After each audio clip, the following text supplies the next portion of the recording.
because all scripture has to be tackled in a certain way. It's not a novel. Yes. And it's written on a poetic style. It's a Gita, and it means it's written as a poem. It's the longest philosophical poem in the world. It's Bhagavad Gita. Wow, okay. But it is a philosophical poem, and philosophy is sometimes not easy to understand. That is why everybody has made a commentary on it. So, depending on your school of thought, you're a non-dualist, you'll appreciate Shankaracharya's commentary on it. Or if you're somebody of the dualistic mind, you'll do Madhura's commentary or something like that. Okay. Or you've got the ISKCON version of it, which is a big text like this. Yes. And you'll find Sri Prabhupada's commentary on it and so on. What makes it thick is the commentary itself. Yes. So the fact that it's a verse means, yes, it has to be commentated on, that's okay. But if you're in a hurry to read it, then it'll be difficult, because it is a scripture. And all scripture has to be dealt with in something of a meditative way. So the traditional way is Shravana, Manana, Nididhyasana, that is to listen to it. You can read it, or listen to somebody else reading it, that's right. And then you have to then reflect on it. And by the way, this is the same technique that is used in the Benedictine monastic movement, because they have the same process of dwelling. What they do is they pick up a passage, almost at random, and then they read it and reread it. Something maybe may stand out, jump out at them, such as a sentence, maybe even just a word jumps out at them, and then they have the opportunity to reflect on it. But we take our manana a little bit differently, and we make sure there's a reasoning process about it. What does it mean? Yeah. So there's a digestive process about it, an assimilation process about it, that involves meditating on it. It's the reverse of how it came out. How it came out was somebody meditated on these things, and then reasoned about it, and then set it down, related it. So it has to be dealt with in this way. All philosophical subjects are not easy to understand because it requires a shift in thinking. Sure, yeah. If you ask me, for example, as some students asked me on Friday at Oaklands College, so they said, do we believe in the afterlife? Now, as a philosopher, I want to give a number of different answers to the question, because we have such a thing as relativity or perception. You look at it in one way, you get one answer, shift your perspective, another answer will be there. Not a contradictory answer. So it just as in science, if we want to calculate motion, we can use Newtonian physics. But if we want to look at gravitational influences, we have to use something different. We can no longer use Newton, because it's been replaced. We have to use Einstein. Sure. And Einstein's general relativity will make other predictions. It doesn't negate Newton for certain purposes. And then when we come to quantum physics, then we have to look at things in an entirely different way. So are you looking at the subatomic level? Are you looking at the relativistic level? Are you looking at it at the motion level? So that's the counter question that always has to be asked. So philosophy requires a shift, and Vedanta provides us with the ability to shift our position so that non-dualism, Advaita, gives us a final surmounting conclusion. We can get around any difficulty and question by bringing out the non-dualistic point of view. That doesn't mean to say we use it all the time. So if this is a book on philosophy, but it's more than philosophy, it's more than just telling us what are the principles, A and B and C and D. It's a practical book. And that's what makes it easy to understand.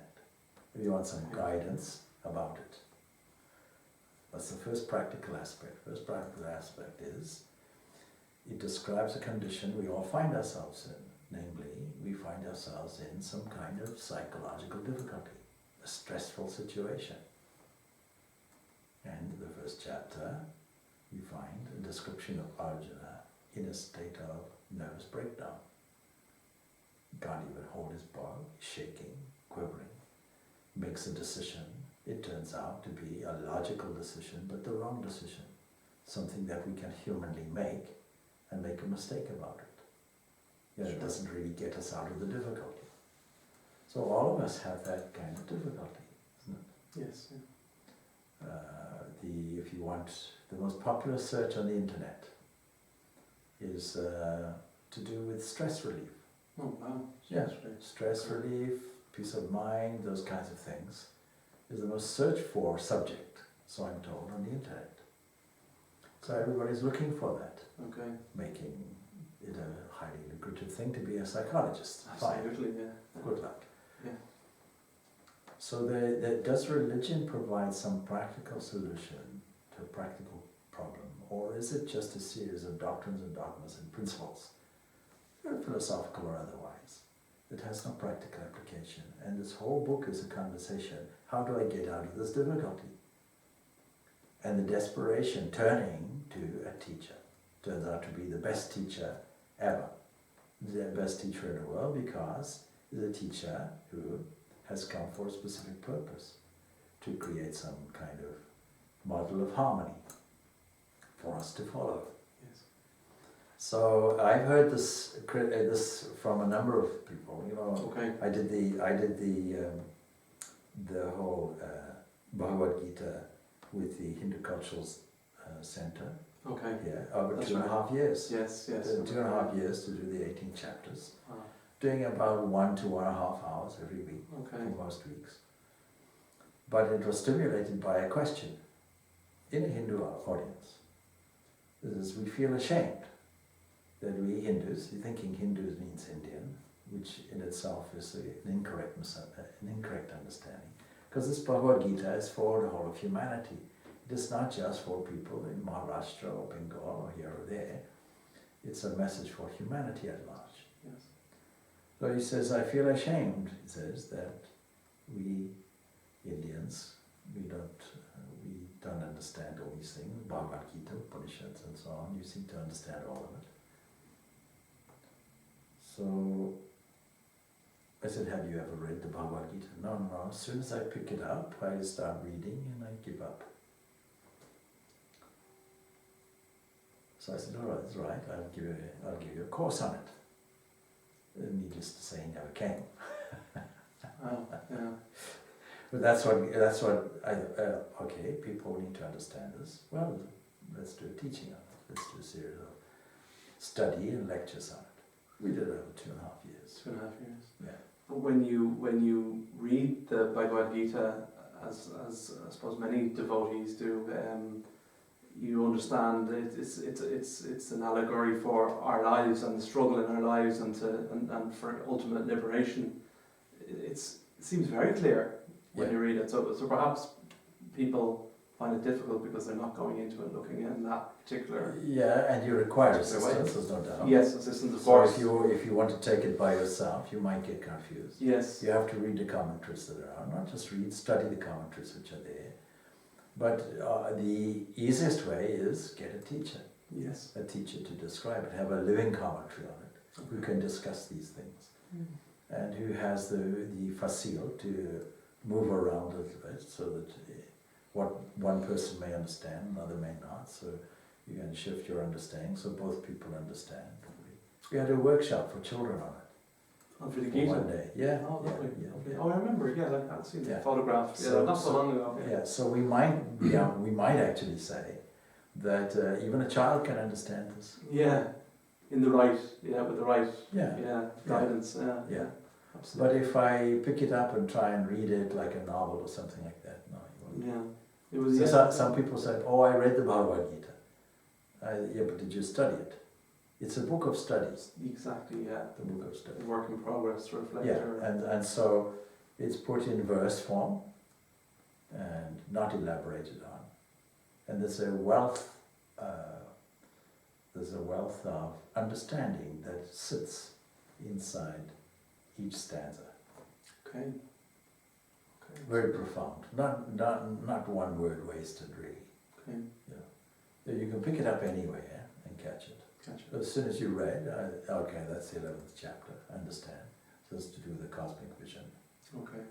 So, but there are 10 chapters preceding it. What went on before that? Sure. So what's the starting point? Starting point is somebody is suffering.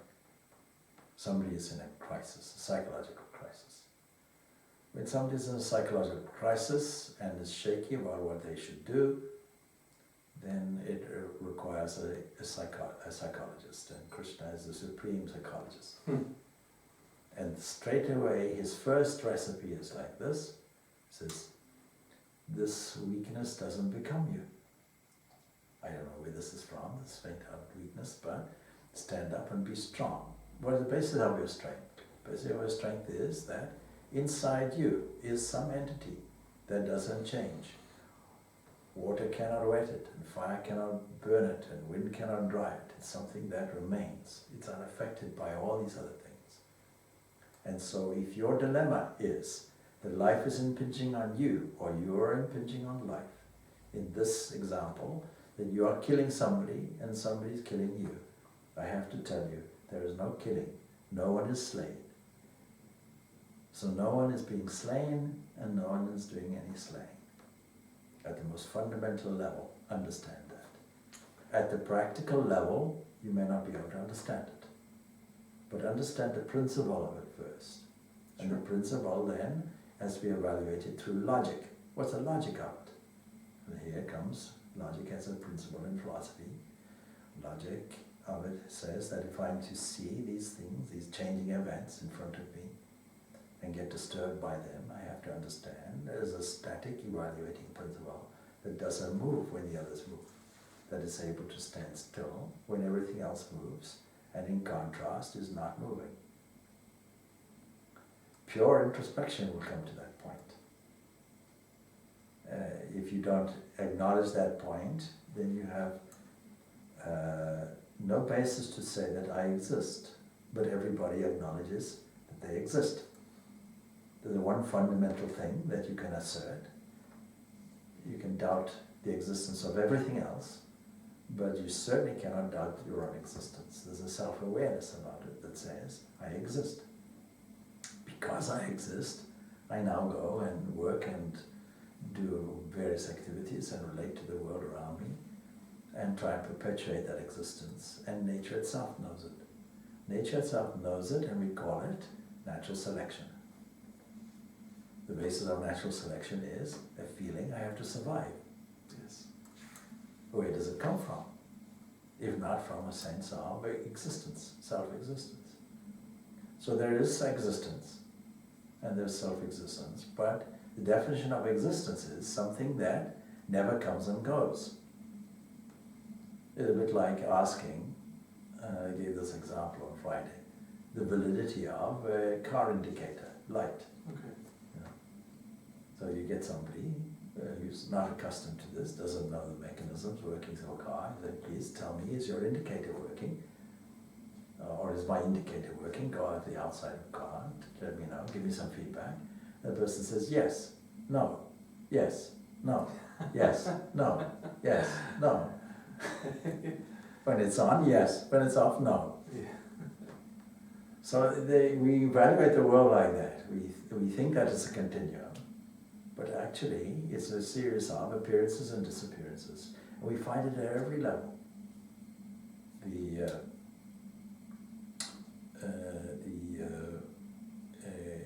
particle that we call Higgs boson. You ask a scientist, did it exist? Did you see it? We saw evidence of it. We saw a blip which was within the frequency range we were expecting and so on. But it disintegrated so quickly, because it's quite large, comparatively speaking, it decays very quickly. So we saw it, we didn't. If we want to catch another one, we saw it, we didn't. They're just like the light indicator. Yes, no, yes, no. We saw it, we didn't see it. That's the way the world works. We see it. It's presented to us as a continuum, so that it's looked to be made to look as if it is permanent. We treat it in this way. And in doing that, we ignore some fundamental factors. the first we ignore is death. We put it as a skeleton in the closet and don't bring it out. We ignore it. We think it'll happen to everybody, but not us. But face it, it's a reality. Birth is reality, life is reality, death is also reality. Why don't you face it? Why do you ignore it? So when you examine things, you'll find there's no permanence in it. There's a flashing, there's an appearance, there's a disappearance, or there's a transformation. So the example is like this. If some creature suddenly appears here in this room before you and disappears, you'll question whether it existed at all. It might be something like a magic show. Or if you see it, and when you walked in the room it was there, and during our conversation it transforms into something else. Then you'll also make that evaluation. You rub your eyes and say, was I mistaken at all about this? I thought it was, let's say, the elephant in the room. This is that. And it suddenly became a mouse. I see. Was it ever an elephant? Is it now a mouse? Will it change again? So these are some examples of how we need to question the world, and it's against our gut instinct to do it, because we are conditioned and programmed to continue this play called, propagation of species and survival of the fittest that involves, or survival in mind by the fittest, survival whereby we find a necessity to keep the body going, eating and drinking, resting it, sleeping, and living the life as if everything is plain sailing when it's not. Now when we come to a crisis point that nature supplies us in plenty, and we find the most critical point was Arjuna's dilemma. So the first chapter is to do with his despondency. Vishada Yoga, the yoga of Arjuna's despondency. Despondency is something of an understatement, because it's a crisis, a nervous crisis he's involved in. He requires some assistance. For this reason he turns to Krishna. He was fine up until the moment where he reviewed the forces in front of him. Now what's his way out? Well, you have to see what Krishna is advocating. He's advocating, and we'll broaden it. For Arjuna, he's advocating being a military man, because that's his duty. That's what he's skilled in doing. We have to have that. We have to have people who will defend the innocent people, and who can use their skill for the advantage of society. That's necessary. But what's the way for a woman pregnant and in labor is to see the pregnancy through and be a good mother. Yes. What's it for a student? Is to study well, conduct their study in such a way that they'll be successful, and ultimately join that with good citizenship. Where do we get the formula for good citizenship? From this book. The Bhagavad Gita is telling us how to be a good citizen. When a student has finished all their study and wants to get a job and so on and so forth, that's fine. Studentship, education will equip them for that, but won't equip them to be good citizens and people of steady character. So the Bhagavad Gita is a formula that teaches us to be good citizens and of steady character. There can be nothing more practical, particularly in an age where is a violent age.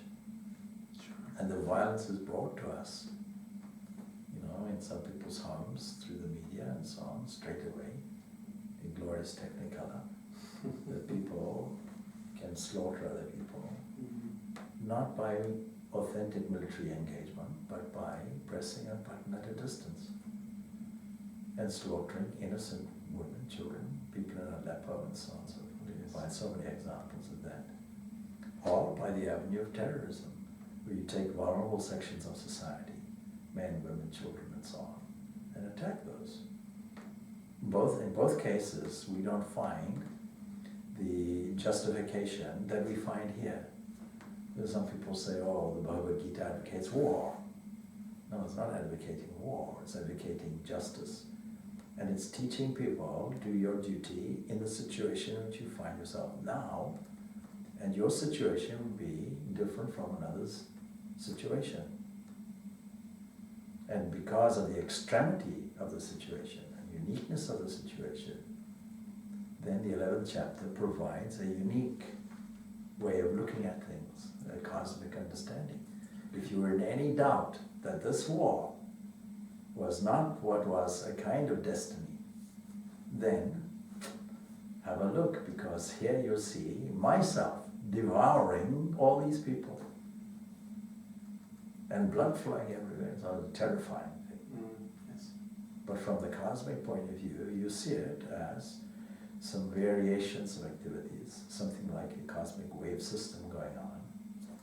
And if you want a beautiful visual of that, you can a glimpse of this beautiful cosmic arrangement.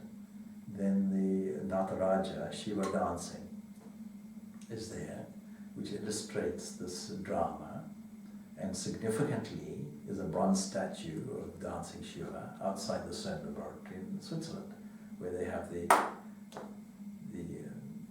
collider, the large hadron collider. That's right. That's a big bronze statue. Oh. And you'll find a commentary on that, which would be that it very graphically represents the dance and play of the wave atomic structures which we find. That's what it's for. Okay, very interesting. How things appear quickly, disappear quickly, how things are dynamic. She was hair dancing just like waves, fire in the hand, all of these things. A cosmic dance is there. So there's a cosmic dance for every situation. Well, every situation is part of that cosmic dance. Yes. Okay. So a small movement here, sometimes put things in perspective. If you want to look at things from a cosmic point of view, it gives you a very different perspective. Yeah. It gives a different proportion. Yeah. It's very interesting. Even from the human point of view, getting away from an egocentric or geocentric point of view, by getting out of the Earth's environment, immediate environment, looking at this marble, blue marble, as they call it, see, from a distance, and then understanding that this space around is not only isotropic, but even in all directions, wherever you look, it's the same. Understanding that we are just a small speck, even if you go to the edge of the solar system, by the time you get to something like Pluto's region, the Kuiper belt, the Earth is not seen at all. There's no clue about it.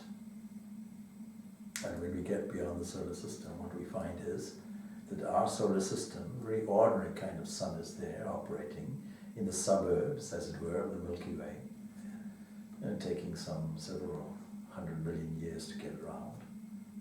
And if we were closer, of course, we would all be burned up. If we were in the metropolis area around the black hole, supposed black hole, it's really making everything whirl around. Now, shift your point of view. Look at a visual of Vishnu, as Vishnu is presented in art and culture, and see how Vishnu is holding a disk. A disk could represent one galaxy, but let's say it represents all the galaxies spinning around. Let's say that every speck on it is a galaxy, and there are billions and billions of these. Yeah. And the Milky Way itself is only one of a number of a group of galaxies, a galaxy family. And if you look in any square inch of space where you find to the visual eye, to the naked eye, a blank, train your telescope there, still something of a blank. Ultimately, over a period of time, you'll get that through the Hubble telescope it happened. You find that field, which seemed to be uninteresting and blank, and demonstrating billions and billions of galaxies. Now, when you put all that into proportion, and talk in light years and all of that. And then find where is my domestic difficulty in all of this. It does put things in proportion. It certainly does, yeah. So when you take a cosmic view of things and understand the whole cosmos is this dynamic entity that religion calls God, which is kind of part of it. By a part of myself is a lot. You know, all of this existence is there. Quick question. Sorry, an amateur question. Why so much space? We've all seen these videos that show us exactly the Earth, the Milky Way, the solar system, and then where we are, and then where we are, and we just become so insignificant in the universe. Yeah, again, philosophy has a good habit of shifting your perspective a little bit and saying, this is only evaluated from a waking state. It's only evaluated from an awaking state, which I don't have. Which is one of a number of states. When you go into a dream state, the eye, the observer, the astronomer disappears. You can be a king with a queen in a palace and live for 1,000 years. And then which time frame is accurate? Yeah. The speed of light or the dream speed, the events registered in change of time in the waking state, or the events registered in a different time frame and different rates of acceleration in a dream state, or a blank, as it were, where none of these things happened, no time, no space, no causation. We call it dreamless sleep. Dreamless, yeah. So again, you ask a counter question, in which state are you evaluating this? This state. The state is the waking state. There are the states. Yeah. So again, you have to put things in perspective a little bit. See? You can shift even inside. From a quantum point of view, what is there? You take this vast space, your immediate assumption is it's dark and empty. But if you take it from quantum point of view, say you use language such as quantum form. This is a certain language used from what's his name? Maybe it will come to me now. But quantum void is often used, but it's not exactly a void because it's a bit like a glass of fizzy drink, like a Guinness or something that you have, where a distinct foam is put on the top. But that foam is an accumulation of carbonated bubbles that rise randomly, seemingly, and all agglomerate at the top. And then equally, the bubbles at the top collapse and go back into the fluid. So a quantum foam, if you like, or a quantum void, is maybe something like that.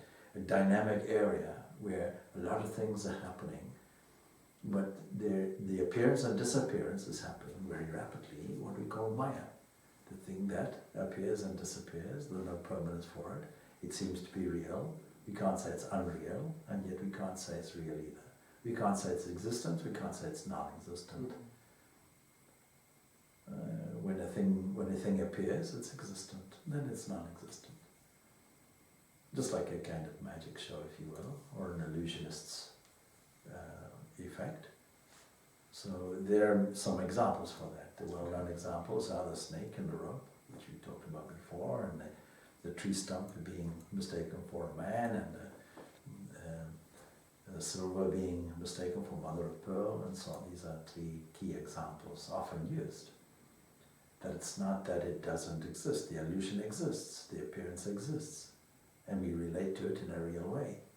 Yeah, sure. But when we look at it properly, when we analyze it correctly, first by understanding the principle of it, that we call philosophy, and then understanding it as it is. This is the Katha Upanishad. First by seeing the principle of it, and then understanding it as for what it is. That it is existent, and then as it is. What is it? Okay.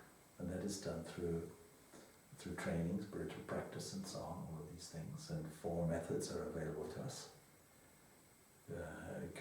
corresponding with the propensities of the mind and the various capacities of the mind to feel and to rationalize and think and to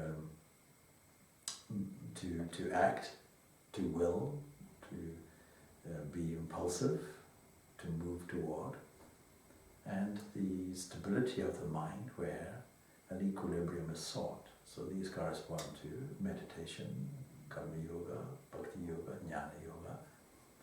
Vivekananda says one or more, all of these, and be free. And in reality, because we have these four aspects of the mind, then it seems reasonable that all, even though one may dominate for the time being, but all will be ultimately used. Most people prefer Bhakti Yoga because it's the easiest in many ways. So the 12th chapter, which you've ended into by virtue of the fact that the 11th chapter closes off there, the 12th chapter discusses that. Bhakti, because it says, which is better? This is the first question Arjuna asks. Okay. Is it the impersonal, in other words, the path of jnana, or in the path of bhakti? Is it the personal, the God of love? And Krishna answers both. Both are valid, both are true. But it's easier, more convenient, therefore better, to have a personal Lord. As long as you have some emotion in yourself, then it's easy to take that as an energy and direct it in an energetic, useful way. Take all that emotion, anger, hate, fear, love, and so on and so forth, and steer it into a divine relationship. Why don't you do that? Sure. A lot of people want that, but most people, most religions like that. Most religions want it. The advantage of Vedanta is it gives a whole range of possibilities contained in the Bhagavad Gita and elsewhere that tell you that's good. However, you can easily shift it when you like. You can have another range of tools which can help you in practical life deal with difficulties and issues. And when that doesn't work, you can put something else up. So 99% of Hindus, for example, will be devotees, dualistic devotees of God. That doesn't mean to say that you can't bring out another tool somewhere. When things become, such as the question, why is there so much space? Yes. Yeah. Well, this is physical space evaluated from the physical waking world. Yes. Okay. But what happens when you close your eyes and go to sleep? What kind of space is there? And the old philosophers give this in categories. That there is a Mahakasha, a great space. And then there's a Chittakasha, that is a psychological, mental space. And then there is a Chidakasha as well. So this is evaluated in this way. When you talk of space, it's a good question because it's addressed by philosophers, exactly this. And space is just the one side of the coin, the other side being time. So space-time, they come in actually as pairs of opposites, and they come in together as a space-time continuum. So we talk of space-time, we don't talk of things separate. And Einstein brings it as a fourth dimension. But if you're talking now of space in a different way, why is there so much space when you dream? You have to ask that question as validly and equally as the waking state. And what happens is all seems to be a kind of undefined space when you go into a dreamless sleep.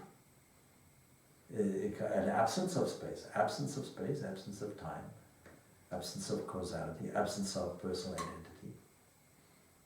Only registered later, it was peaceful. Okay. So we have to use these philosophical tools to shift, and that's what makes it practical. Okay. So this Bhagavad Gita is a highly practical handbook, manual, on how to proceed in your spiritual life, in your social life, in the life where you find yourself, domestic, career, etc., etc. Gives us the reason for it, the philosophical basis for it. Curious thing is, it doesn't mention the three states in this book. This you'll only find in the Upanishads. But nevertheless, gives us everything, brings it down to a practical level, says, let's deal with this working world and see how we can tackle it in a practical way. it's not highfalutin philosophy. Yeah.